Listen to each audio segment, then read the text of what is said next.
Hey y'all, this is Deep Track Zach. I am back today for a video, and I'm going to do a long overdue Jazz Vinyl Tag 2021. This was started by Chris over at Tunes from the Man Cave. He actually calls it Tunes Tag, Jazz Vinyl Tag 2021. And I've been watching Chris for a long time, I'd say 3 to 4 years. And I really like his channel, and I love his enthusiasm for jazz music and collecting OG jazz albums. That's his thing. Not all mine here are OGs, but I do the best I can. And I'm going to start with an appropriate category, the album that got you into jazz. And I had to think for a while about this. Back in the 90s, I got several jazz CDs. I think Miles Davis, Kinda Blue was one of them.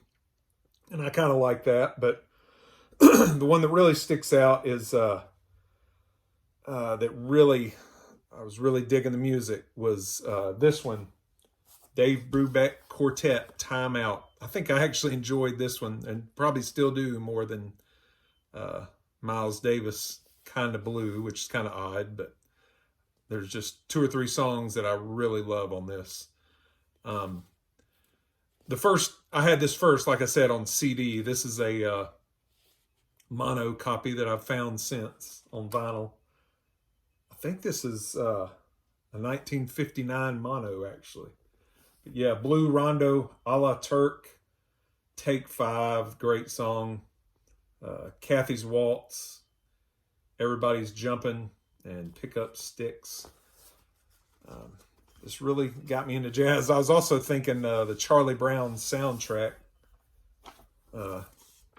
got me into jazz too, but actually earlier than this. But this is what I chose, and it's this is a Columbia 6-eye that you always hear about, OG mono. And I would have to say that's the album that really got me into jazz. Okay, let me set this one down. Next category, first jazz album you got. This actually got, I think, before the CDs I was mentioning. I paid a visit to some friends in New Orleans back in 1993. And I went to, if you haven't ever heard of it, there's a place called Preservation Hall, which plays that old turn of the century style jazz. And they've kept the house band there. It's rotated members, of course, over the years, the last 100 years or so. But I bought, after I went to Preservation Hall and saw that show that night, I bought the CD of this.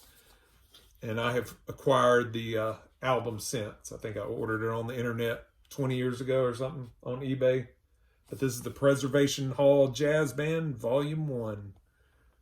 And that's some of the, this was recorded, I believe, in the late 70s. So that's the guys that were in the band back then. So I think that's actually the first album I purchased, jazz album that I ever purchased on CD, of course. But there it is, Preservation Hall Jazz Band, Volume 1. Okay, records you own on Blue Note. This is the first one I thought of. This was a mega find I had at an antique store probably 6 years ago. And it's an OG copy of Wayne Shorter's Speak No Evil from 1966. Original pressing on Blue Note. I paid a little bit for this, but nowhere near what it's worth. It's got the original inner sleeve, 1966. There you go. A Blue Note. Wayne Shorter, Speak No Evil. BLP 4194 from 1966. But yeah, like I said, I think I paid $40 or $50, somewhere in that neighborhood. And it's worth in the hundreds, even though it's got, somebody circled the title up there like a doofus. But I got rid of a little bit of it, I think, with an eraser. but still in really good shape. The vinyl's VG Plus, border on excellent, probably. That's my Blue Note. Next label, he said, show a record you own on Prestige. I was going to show one I had called Billy Taylor, A Touch of Taylor.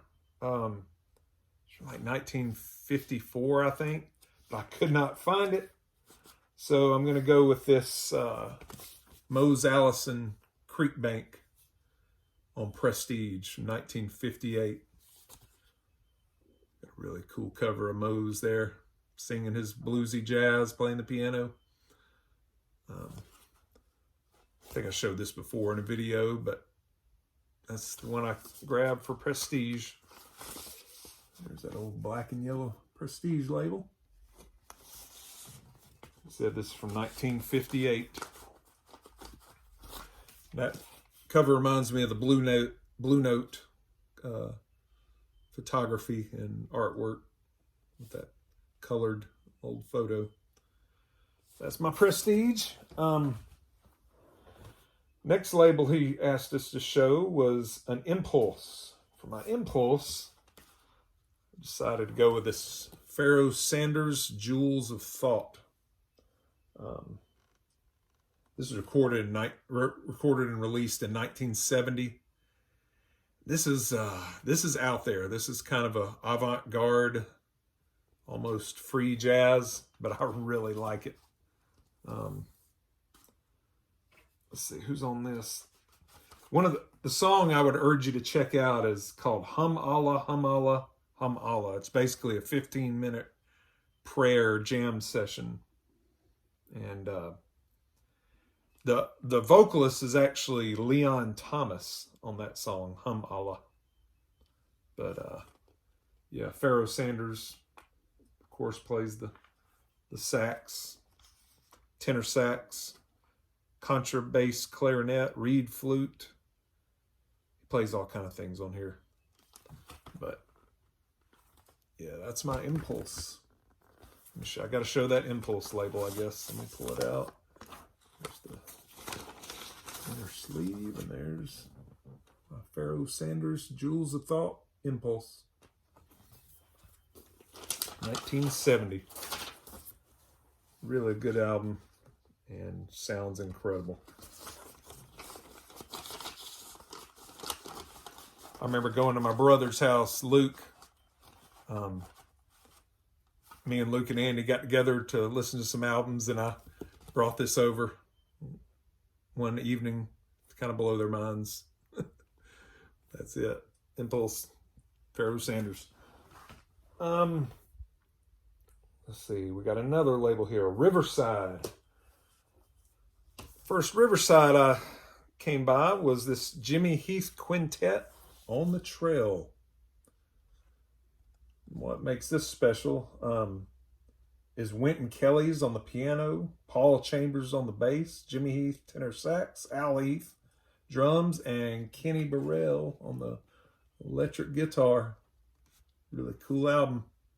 I found it at a record store a few years ago. See that Riverside label? Here it is, kind of a teal. This is from 1965. 1965 on Riverside. Jimmy Heath Quintet, On the Trail. All right, contemporary label. I think that I got this from the same record store a couple of years ago, Records Galore. And my contemporary record is Barney Cassell's Feeling Free. If you don't know Barney Cassell, he is a wonderful, he's in the top tier of jazz electric guitars. But this has him, Bobby Hutcherson on vibes, Chuck DeMonico on bass, and Elvin Jones on drums. What year is this from? 1969. On contemporary. There's the guys there. And show all these labels. Contemporary, dark green. Barney Cassell's Feeling Free. Show it one more time. There you go. All right, small label. Oh, this was one I found at Goodwill. It was, came home with a pile of Goodwill back in the day when you could find stuff. And this is Art Pepper, the Art Pepper Quartet from 1958 on a small label called Tampa Records. Maybe y'all have heard of it. I hadn't heard of it until I got this. Yeah, it's Art Pepper, 1958. Let's take a look at that label. Goodwill find. It's worth a lot more than I paid for it. Pink label, y'all. Tampa Records. And it is near mint. You don't find a jazz record 1958 near mint very often, especially at Goodwill. Right. Tampa Records. Might be one of Art Pepper's first albums, actually. All right.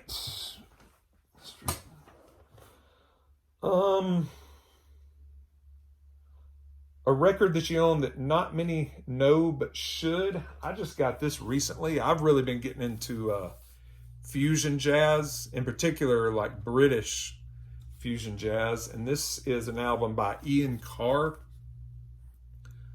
who is a trumpet player from Great Britain.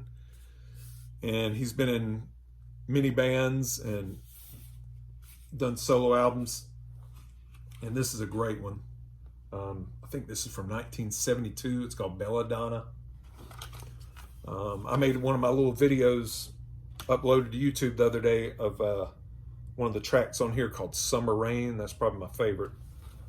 But let's see. Ian Carr plays on this. Brian Smith, Dave McRae, Alan Holdsworth on guitar, Roy Babington on bass, Clive Thacker on drums, and some other musicians. But yeah, it's from 1972. And this is a reissue on Vertigo. This was done by the reissue label Mr. Bongo. There's that epic Vertigo swirl on the back. But yeah, if you've never heard of Ian Carr, check out his stuff, because I really like his style of trumpet playing and his style of music. It's like jazz rock fusion. That's my record that not many know about but should. Belladonna, Ian Carr on Vertigo. All right, what's the next? Favorite jazz record bought in 2020. Actually, Ian Carr plays on this one. And I've showed this on other videos, but this is hands down my favorite jazz record bought in 2020, I mean. And it's a Indian jazz. I think they call it Indo jazz from the UK. And it's Amancio de Silva's Integration. He is just a wonderful Indian-born electric guitarist. And I love his music and his style of music. Like I said, Ian Carr plays trumpet on this. Amancio de Silva, electric guitar. Don Rendell, saxophone, which I like him a lot too. Dave Green on bass and Trevor Tompkins on drums. There it is, Integration by Amancio de Silva. Recorded in 1969. This is a reissue from Great Britain. OGs are pretty much unattainable and worth lots and lots of money. That's it. Amancio de Silva. Check them out. All right. Favorite record in an artist's discography. I decided to go with, since I wasn't shown any of this artist, I think, in any of the other categories, John Coltrane, My Favorite Things. This is a copy I got at a record store. This is actually an original from 1966. The cover got a little bit messed up. It's got that clear film on it that warped over the years or kind of wrinkled up. But I love his version of My Favorite Things. Probably my favorite song by him. He does some great live versions too, but this is the original, 1966. And that makes it my favorite album, John Coltrane. I know he's got a lot more, but this is, like I said, this is 1966 Atlantic Records on the blue and green label.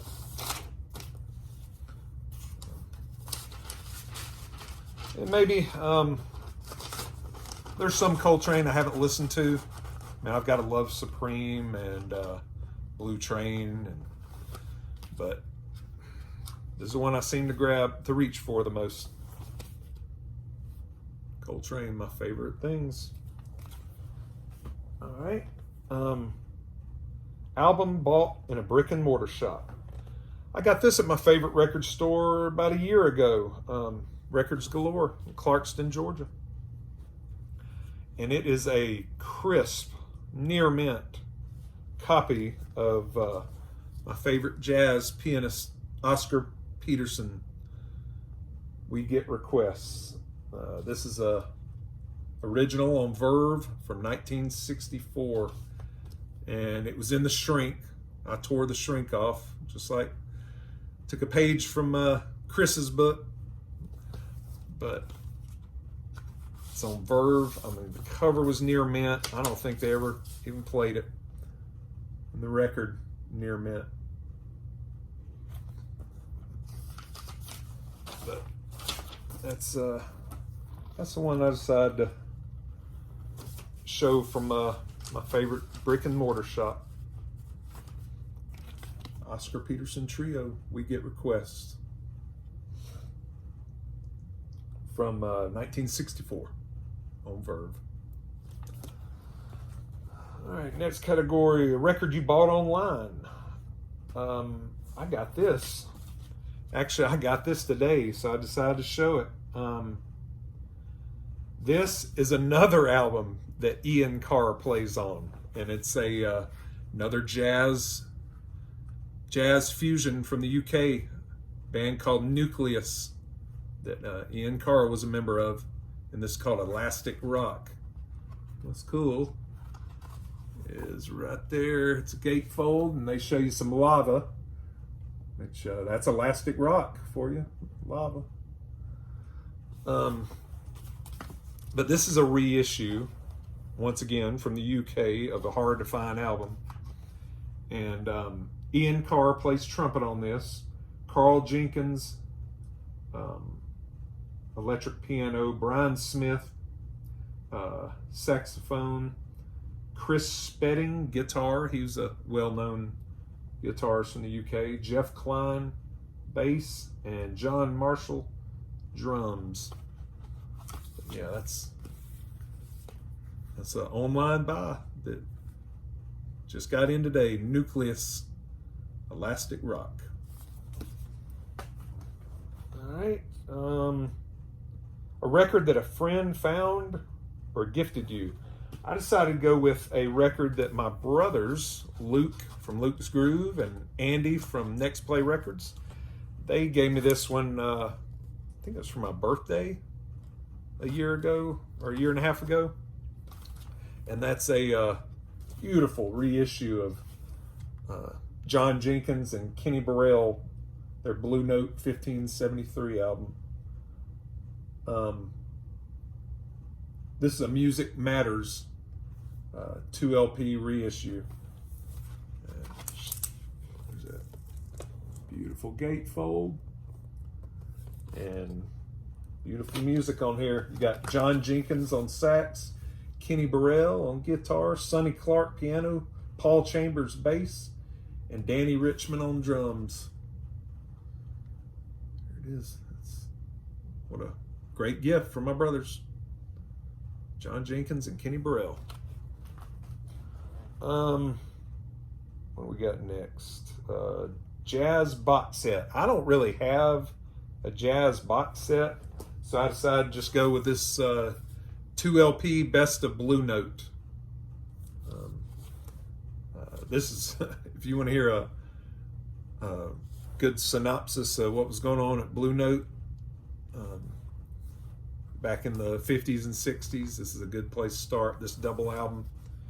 It's got Thelonious Monk, Clifford Brown, Art Blakey, Moanin', Horace Silver, Song for My Father, Herbie Hancock, Maiden Voyage, Kenny Burrell, Chitlins Con Carne, Jimmy Smith, Back to the Chicken Shack, John Coltrane, Blue Train, Lee Morgan, Sidewinder, Donald Byrd, Cristo Redentor, Lou Donaldson, Blue Walk, and many others. But there it is. Not a box set, but it's a good 2 LP compilation. Best of Blue Note. All right, let's move on. Jazz 10-inch. This was a neat one that I wanted to show. I went to a garage sale about 3 years ago, and there was a 5-gallon bucket with 78 records in it. And I collect 78, so I started digging through it. And there were a bunch, half of them were probably cracked and just dirty and beyond repair. But about 3/4 of the way down, I found this this record right here by the original Dixieland Jass Band, Jass. I don't know if you can see it there, but this is from 1917, and it is considered the first jazz record ever. And as you can see on there, they were called the original Dixieland Jass Band. That's what they were calling jazz at the beginning, Jass.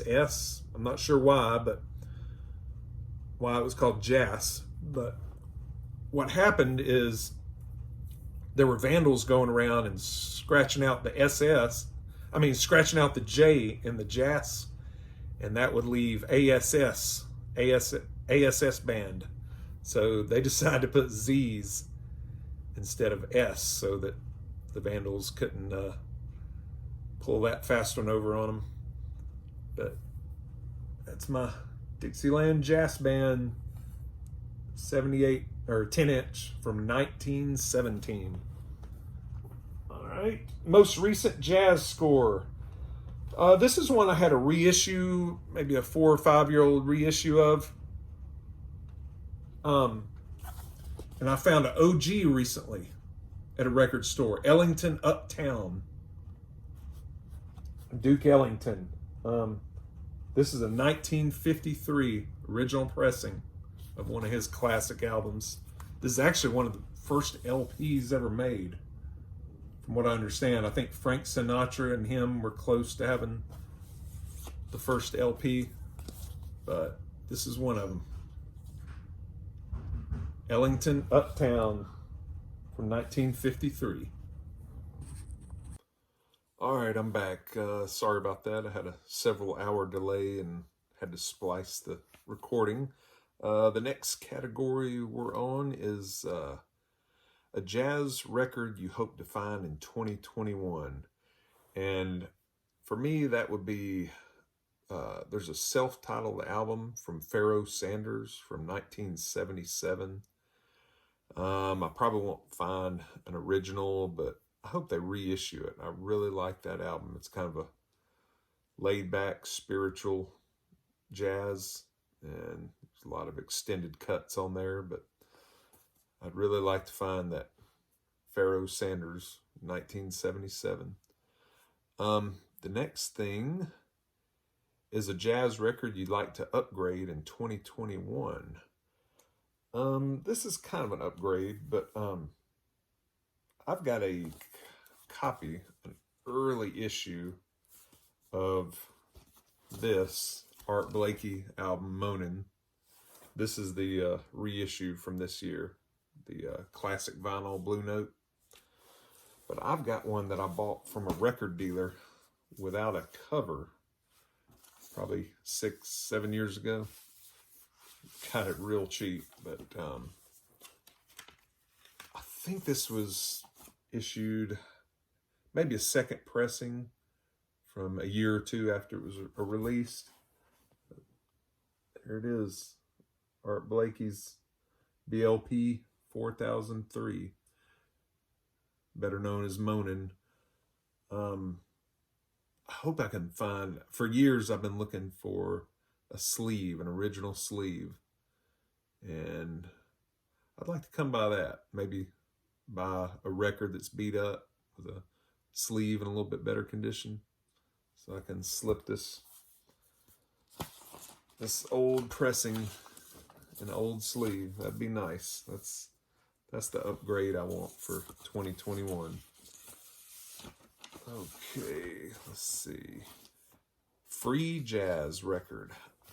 I don't have a whole lot of free jazz, but I do have this Eric Dolphy Out There on Prestige. This is a 1969 reissue. The original pressing was from 1961. It's got a different cover, but this is a really nice copy of it. Sounds just fine. And that is some free jazz for you. Eric Dolphy on sax. And this is actually called the Prestige Jazz Classic Series. See, it's a reissue from 1969. I'll show the label here. It's got the dark blue Prestige.